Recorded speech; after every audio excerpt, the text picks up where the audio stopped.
The year is 1700. Venice, La Serenissima, the most serene republic, still glitters like a candle's reflection on water. Once the mightiest maritime power in Europe, the city now floats between splendor and decline, trading cannon thunder for carnival laughter. Its empire is shrinking, its treasury thinning, yet beauty remains Venice's most stubborn currency. The air smells of salt, wax, and wine. Gondoliers call across the canals as merchants unload spices from the east that no one can afford anymore. Music drifts from windows. Masks conceal smiles and debts alike. Today, thanks to AI reconstruction, we can wander these mirrored streets as they appeared more than 300 years ago. This is the story of a republic at twilight, elegant, cunning, and unwilling to disappear. Every story of Venice begins at St. Mark's Square, the city's stage and sanctuary. By the 1700s, it was both a marketplace and a masterpiece, where nobles, beggars, and tourists performed under the same sun. The basilica glowed with golden mosaics, Byzantine glitter transplanted to Western Europe. Pigeons had already claimed the square and, like the Venetians, charged visitors for their attention. Beside it rose the Campanile, tall enough to spy gossip approaching from miles away. Each morning, merchants met beneath the Procuratier arcades, sipping thick coffee while debating politics and opera. At night, lanterns reflected on the wet paving stones, turning the entire square into a sheet of shimmering glass. Festival stalls lined the corners. Fortune-tellers whispered promises, and musicians tuned lutes beneath marble arches. Rain was rare blessing. Every puddle made the piazza a painter's palette. In a city where space was scarce, St. Mark's Square was Venice's common heartbeat, pulsing between reverence and flirtation. Across the piazza stretched the Doge's palace, part marble theatre. Its pink facade looked delicate, but inside ruled one of Europe's most complex bureaucracies. The Doge, old and ceremonial, was less a ruler than a symbol, an actor reading lines written by his council centuries before. Grand staircases led to halls painted by Titian and Veronese, where senators debated trade, faith, and scandal. Behind those chambers lay hidden prisons and narrow secret corridors. Everyone in Venice had something to hide. Architecture simply offered options. Beneath the palace ran damp cells where political dissidents and reckless poets alike waited for verdicts in the echoing dark. The Bridge of Sighs carried prisoners from judgment to jail, their final view a sliver of sky over the lagoon. Some sighed for lost freedom, others for the irony that even the path to prison was beautiful. The palace was a paradox of splendor and suspicion, a reminder that power in Venice came wrapped in silk and secrecy. Beyond the splendid facade stretched a lagoon that was both protector and prison. In the 1700s, its channels were alive with merchant galleys, fishermen, and the black silhouettes of gondolas crossing under sunrise mist. Once Venetian fleets dominated the Mediterranean. Now Turkish and British vessels crowded the seas, while Venice traded in memories and silk. Yet the shipyards of the Arsenale still rang with hammers, echoes of greatness refusing to retire. The lagoon was a living creature. It swallowed careless captains and rewarded the patient with pearls and fish.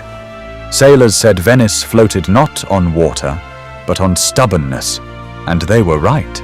At low tide, mudflats glistened like mirrors, dotted with herons and the ghosts of ships long sunk. Children gathered shells near church steps, pretending they were coins from vanished empires.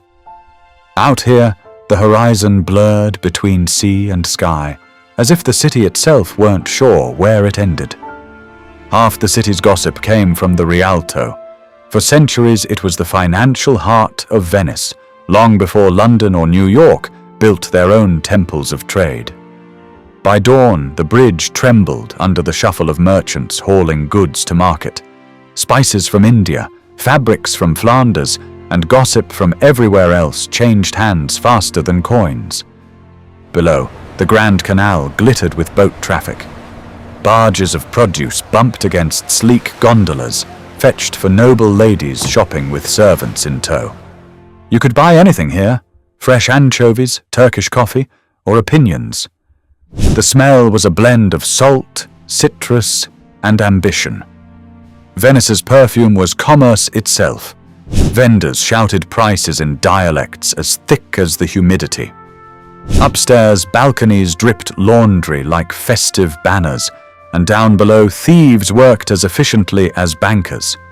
Even the pigeons were entrepreneurs, knowing exactly which tourists dropped crumbs. The Rialto wasn't just a market. It was the daily proof that trade was Venice's religion. Splendid palaces lined the Grand Canal like faded jewels. Their facades told the story of families who had once ruled the seas and now hosted costume balls to convince themselves they still ruled something. Inside, crystal chandeliers scattered candlelight across painted ceilings. Servants trimmed wicks and carried gossip upstairs faster than letters. Music teachers hustled young daughters toward aristocratic marriages, while gondoliers ferried secret lovers between back doors. The water was mirror and sewer at once, reflecting glory, concealing consequence. Even in decay, Venice never stopped performing. Each window offered a view and an alibi. Behind those facades, miniature theaters staged comedies of manners. Guests wore masks indoors to gossip freely. Kitchens smelled of cinnamon, garlic, and inkfish stew. And every knock on the door could be love, debt, or scandal. Often all three. If Baroque Europe had a camera, it was the brush of Canaletto. With precise strokes, he turned Venice into vision, its canals straightened, its air scrubbed of smell. Wealthy visitors on the grand tour paid fortunes for his scenes of perfection to hang in London townhouses. In workshops near the Fondamenta Nuove, apprentices mixed pigments, copying their masters' skylines until they too believed in the illusion. Venice exported dreams long after it stopped exporting power. Music filled the same role. In the Ospedale della Pietà, orphan girls trained under Antonio Vivaldi, their violins echoing over the canals. Parishioners whispered that they played with angelic grace and the discipline of soldiers. The composer's fiery concertos gave Venice its soundtrack of survival. Elsewhere, playwright Carlo Goldoni filled small theaters with laughter and social satire. Audiences saw themselves painted in wit sharper than the sea breeze. Between Canaletto's canvases, Vivaldi's chords, and Goldoni's lines, Venice proved that art could outlive empire. Nowhere else in Europe built churches quite like Venice. Each quarter seemed to demand its own miracle in marble. The Basilica of Santa Maria della Salute guarded the entrance to the Grand Canal, a votive offering after the plague of 1630. By the 1700s, its domes had become landmarks of gratitude and grandeur. Inside, incense mingled with damp air and candle wax.